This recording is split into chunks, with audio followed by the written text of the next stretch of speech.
퀀트 투자에 대해서도 이야기를 좀 해주시는 부분이 있으세요. 네. 퀀트 투자가 뭔지 살짝 설명해 주실 수 있을까요? 퀀트 투자가 무엇인가? 이제 그 퀀트 투자는 저는 사실 그 이름이 굉장히 마음에 안 들어요. 왜냐면은 그 퀀트라는 단어만 들어도 도망가는 분들이 굉장히 많으시더라고요. 네, 그냥 싫으니까. 근데 되게 간단한 게 레시피 투자라고 그냥 보시면 될 것 같아요. 그러니까 예를 들면은 식당을 차리면은 물론 이제 그 요리사의 감성으로 이제 요리를 할 수도 있겠지만 사실 그 사람이 때려치우면은 또 요리를 못 하는 거잖아요. 그래서 대부분의 식당은 제가 알기로는 레시피를 다 준비를 하는 걸로 알고 있습니다. 딴 사람이 와도 그걸 똑같이 따라하면 되게. 퀀트 투자도 비슷하다고 보시면 돼요. 사실 저 같은 사람은 그 레시피를 짜서 만들어내는 사람이고 그냥 그 레시피를 보고 거기 따라서 그대로 투자할 수도 있거든요. 그게 퀀트 투자라고 보시면 될 것 같습니다. 네. 그럼 말씀 들어오면 되게 이렇게 어려워 보이지 않는데 되게 쉬워요, 원래. 네, 이걸 네, 왜 사람들이 네. 안 하는 건 왜 그럴까요?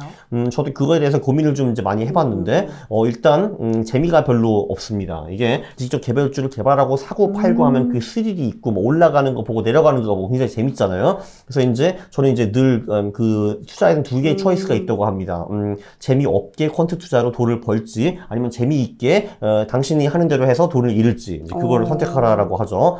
그리고 실제로 이제 투자자 중에서 돈을 벌고 싶지 않은 사람들도 되게 많은 것 같아요. 그냥 이제 그 재미를 느끼고 하는 사람도 많기 때문에, 그래서 이건 그냥 초이스입니다. 그냥 재미있게 돈을 잃을지 아니면 그냥 재미없게 돈을 딸지. 네, 재미없게 돈 많이 따고 싶습니다. 훌륭하신 분이네요. 그러면 아마 상위 10%에 들어가십니다. 그리고 두 번째 같은 경우는 이제 스토리가 별로 없다, 뭐 그런 것도 있습니다. 스토리가 없다? 예를 들면은, 너 카카오 왜 샀냐 하면은, 그러면 이제 할 말이 있잖아요. 이게, 카카오는 김범수가 있고, 뭐, 우리나라 그 기술이 어쩌고, 뭐, 저쩌고, 할 말이 많잖아요. 근데. 너도 쓰고 있잖아. 네, 그렇죠. 너도 쓰고 있지. 카카오도 너 하지. 뭐, 이런 식으로 할 수가 있는데, 저한테 이제, 너 이거 왜 샀냐 하면은, 저도 잘 모르겠는데요. 이제 퍼가 낮고, 그리고 성장성이, 최근 분기 성장률이 높네요. 그게 다거든요, 근데. 그럼 이게 뭐 하는 기업인데? 잘 모르겠는데요. 이렇게 나오거든요. 근데. 그럼 뭔가 이렇게 신뢰가 안 가는 그런 그렇죠. 부분도 있어요. 그렇죠. 근데 사실 이 스토리라는 게 수익으로 전향되는 게 전혀 아니거든요, 이게. 그래서 그 스토리 좋은 네이버와 삼성전자랑 카카오 사가지고 무슨 일이 있었습니까? 보면은 그 스토리가 좋다고 이게 내 수익이 되는 게 아니거든요, 근데 제가 한 그런 주식들은 소위 스토리가 아무것도 없고 신뢰는 전혀 안 가지만 돈이 되거든요.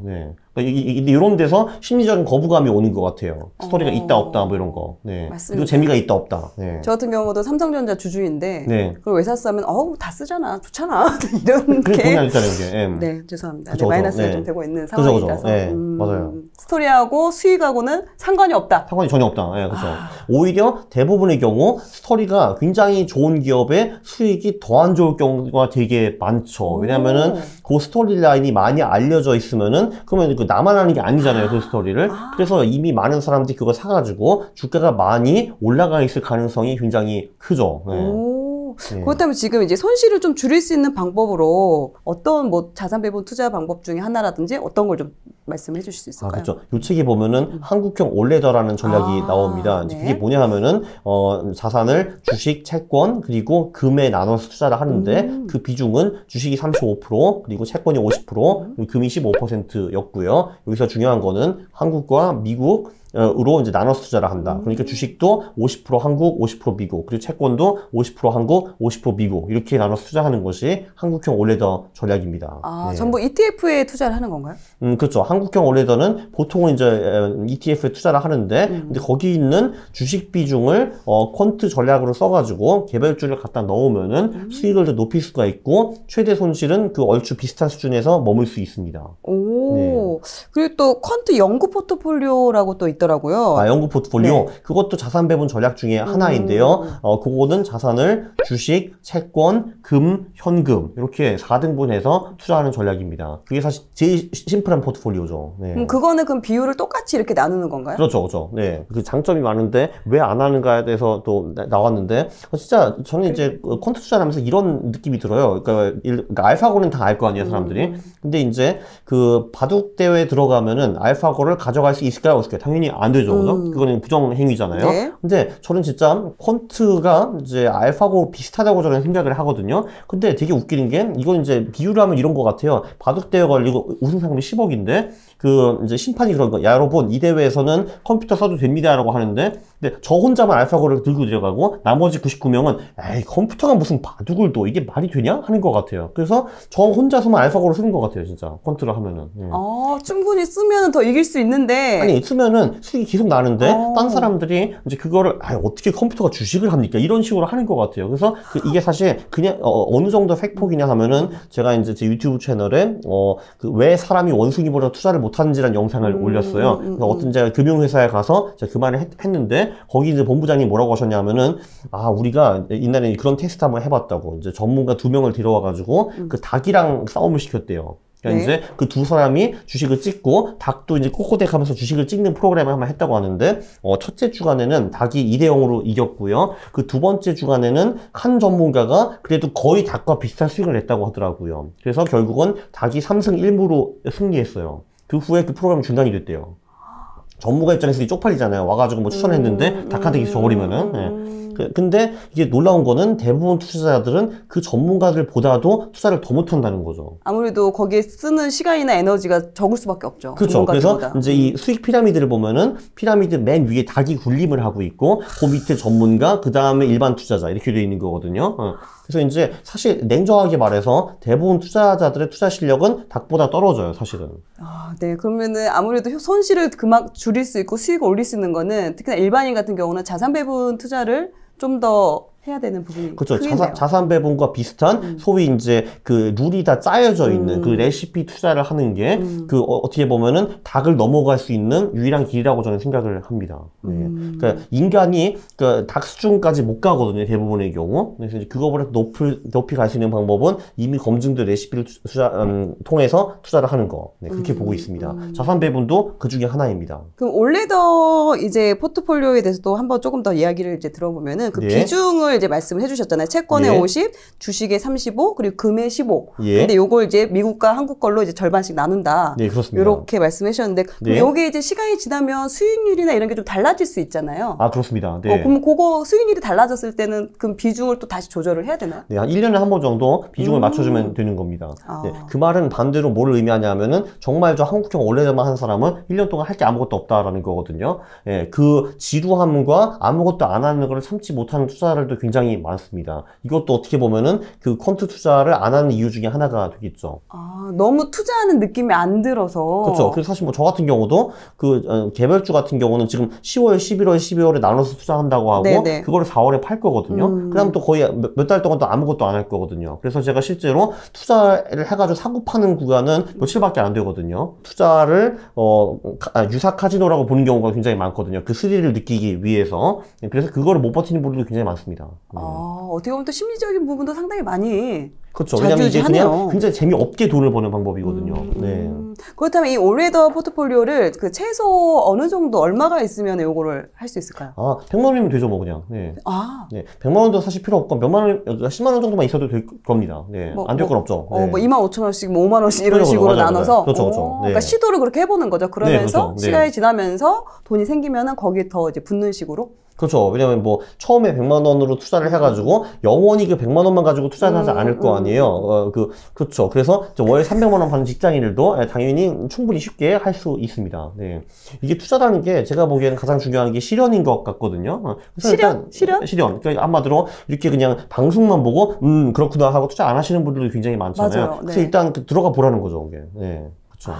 실제로 가서 한번 해봐라. 네, 실현을 그렇죠. 해봐라. 행동을 그렇죠. 해봐라. 그렇습니다. 네. 그리고 해보고 나서 이게 이제 결과가 어떻게 나오는지 그걸 지켜보고 그 다음에 이거 별론데? 아니면 이거 괜찮네? 이렇게 판단을 해보라는 거죠. 그렇죠. 왜냐면은 그러니까 뭐 자산이 예를 들면 1억이 있다고 치면은 네. 당연히 그냥 제가 유튜브에서 하는 내용만 그냥 듣고 1억을 갖다 박는 건 그것도 미친 짓이죠, 사실은. 이제 이건 상당히 미친 짓이니까. 근데 당연히 저도 그렇게 추천을 보통 안 하고 뭐 1억 중에서 한 300, 500 떼어가지고 이 올레더를 하든 퀀트 투자를 하든 좀 해본 다음에 테스트를 해본 다음에 성과를 이제 내가 하는 것과 이제 비교를 해보는 거죠.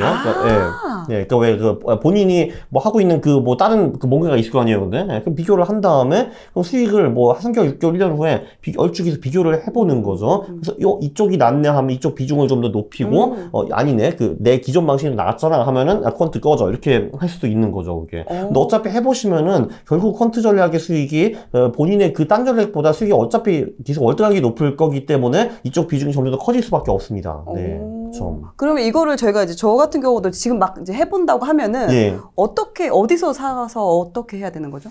예를 들면 그 한국형 올레더를 ETF로 구현하는 거는 그냥 저기 HTS나 MTS에 들어가가지고 증권 계좌 들어가서 그렇죠, 증권사 들어가서 사면 되는 거죠. 그렇죠. 네. 증권사 들어가서 그와 관련된 ETF를 사면 되는 거예요? 그렇죠. 근데 그리고 그거를 한국에 상장되어 있는 ETF를 통해서 투자를 할 수도 있고요.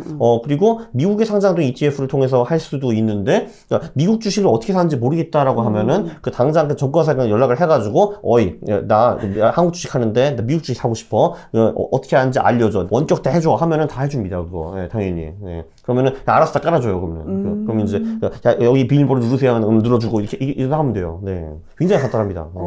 네, 알겠습니다. 어찌됐든 이게 ETF 그거와 관련된 ETF를 이제 매수하는 방식으로 계속해서 이제 그 비중을 맞춰가는 그런 방식으로 하는 거다. 그렇죠. 어차피 뭐 한국에 있는 웬만한 증권사들은 한국 주식과 ETF는 물론이고 당연히 이제 미국 쪽이 다 연결이 되어 있으니까요. 네.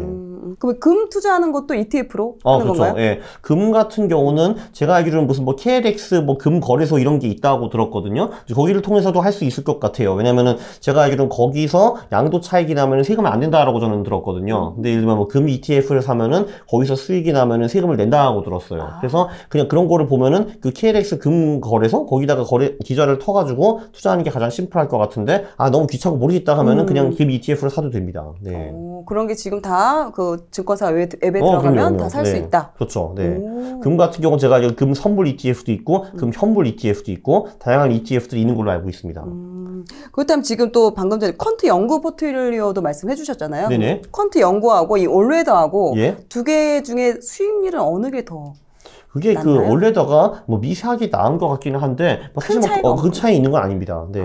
그리고 1년에 한 번 정도 다시 한번 그 비중을 좀 맞춰주는 필요가 있다. 그렇죠. 그 올레더 같은 경우가 수익이 조금 더 높은데 그 대신에 MDD 그러니까 최대 손실도 연구 포트폴리오보다 조금 더 높습니다. 그래서 다 일장일단이 있는 것 같고요. 뭐 올레더가 엄청 좋고 연구 포트폴리오가 안 좋다 이런 건 아니고 그냥 뭐 두 개의 그 뭐 재미있는 전략이다라고 보시면 될 것 같아요. 네. 막 경기 침체가 오고 막 이럴 때 매도하거나 이러면 안 되는 거네요. 물론 이제 그 연구 포트폴리오 같은 경우도 뭐 예를 들면은 그 최근 뭐 몇 개월 가격이 안 좋았다 하면은 팔고 다시 들어가고 이런 식으로 좀 복잡한 연구 포트폴리오 전략들도 있기는 한데 굳이 그렇게 안 해도 되기는 합니다. 네. 요거를 제가 시험까지는 아니고 이제 어느 정도 이제 수익이 나고 그런 거 좀 보여드릴게요. 네네네, 감사합니다. 이제 그 이런 사이트에 들어가서 증거를 보여주세요. 네, 증거.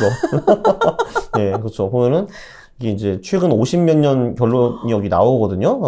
연구 포트폴리오가 제가 알기로는 이거지.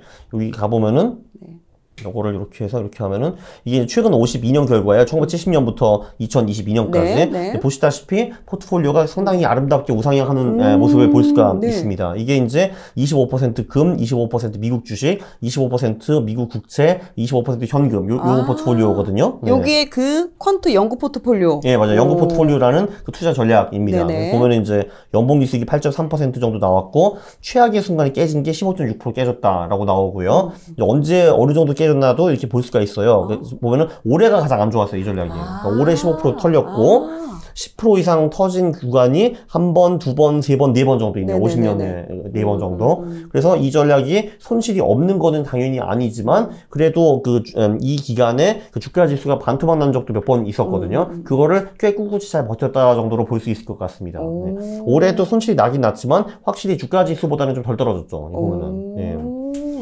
이게 이제 연구 포트폴리오인데 예를 들면은 이거는 지금 오로지 미국 주식 채권 금에만 투자를 한 거잖아요. 이걸 예를 들면은 뭐 주식을 미국 주식 앤드 한국 주식, 뭐 미국 채권 앤드 한국 채권, 그리고 이 현금도 달러 앤드 원화 이런 식으로 나눠서 투자를 하면은 최대 손실이 15%가 안 나와요. 보통 10% 미만으로 떨어집니다. 그게. 네.